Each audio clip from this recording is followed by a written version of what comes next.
Hey everybody, Zeal Brothers here with another video. This one is about Darrell Brooks. He has said in a recent interview with Fox News that he is being treated like an animal. And he said it in such a way that I think he expected some people to feel sorry and sympathy for him. And the truth of the matter is that he is wrong. Now, first, some people would argue that he deserves to be treated like an animal because of what he did. I would disagree with you. But some people will make that argument. And the reason that I would disagree with you is not that I don't believe he deserves harsh treatment, but the truth of the matter is that everybody that is a human being is created in the image of God.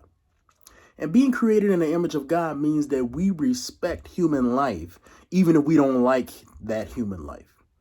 Now, the truth of the matter is that we should value that life depending on that person's character and their own behavior. So we should still respect them, but we should value them differently. Everybody is not equal. Let's just be blunt with that. Everybody is not equal. Darrell Brooks is not equal to me. Darrell Brooks is not equal to Mother Teresa. Darrell Brooks is not equal even to a regular criminal. Darrell Brooks is not equal to somebody who only killed one. Darrell Brooks is an evil dude. And because he is an evil dude, he should be treated as such. But he should still be treated as an evil human being. Now listen, if a bear goes out and kills 5 people, we should just shoot that bear right away. That's how you treat an animal. If you have a human being who kills 5 people, a human being has a right to a trial. And this is something that we see throughout biblical law, something you see in other religious laws as well. And the point is that you treat human life with some form of dignity. Now, in that dignity, some people have gone too far. And so there will be some people who will say things like, well, if we killed Darrell Brooks, we're just doing the same thing he did to those people. No, you're not.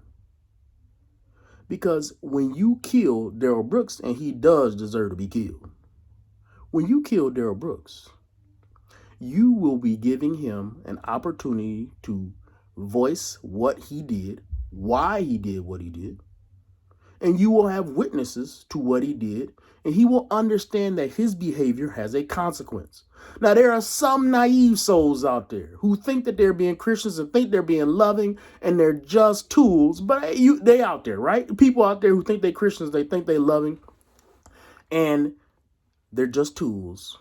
And what they like to do is say, I love this man so much that I already forgive him and I'm already willing to let him off more gently.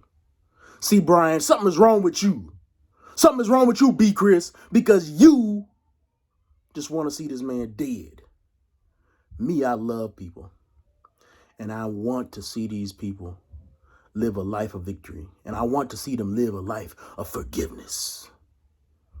And to those suckers, I would say you are dangerously naive. Because every action should have a consequence. And while you sitting there claiming your love, and we're going to do another video talking about love a little bit later today. But the point is that while you sitting there claiming your moral superiority over me, you will have ignored the fact that this man did not allow 5 other people to live. We are not treating him the same as he treated his victims, because they didn't get a chance. We're giving him a chance. We're giving him a chance to speak in public, and then we will humanely remove his life. Now, unfortunately, in Wisconsin, we can't do that. And oftentimes I'm really against the death penalty, not because I'm against the death penalty in principle, but rather because people sit in jail for 50 years before they get executed, wasting our money anyway, so you might as well just let them live anyway. And then we spend these expensive drugs, we buy these expensive chairs, when all you need is a little bit of rope, and I could do the job, and I would happily do this job.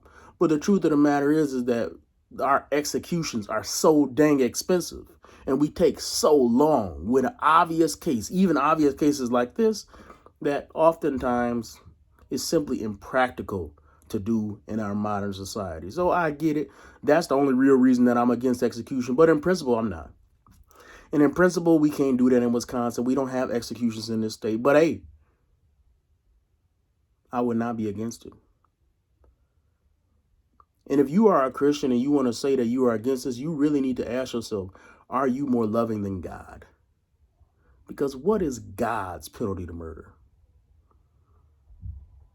Are you more forgiving than God? Are you such a sucker that you could forgive somebody who God has not yet forgiven? Maybe you have powers more than God. Maybe, I don't know. Maybe you knew God. Maybe you the new God on the block. But as for me, I'm going to remain a skeptic that you can do better than God. I'm going to use my logic and my common sense to reason out that removing somebody's life for committing murder is an acceptable penalty for them killing somebody else. After all, justice is seen as a balance. And so what they've done should be balanced out by what we can do. And the truth of the matter is we can never truly execute perfect justice, because the judgment of killing one will be the same as the judgment of killing 100. In that sense, they already have mercy, because we can't kill him 5 times, right? We can't injure him for all the people that are injured. We can't hurt him for all the people who's missing loved ones, who won't ever go to another parade again because they're terrified, who are sitting there traumatized by this. We can't visit all that upon him. All we can do is execute him and convict him of his crimes. And that we should do.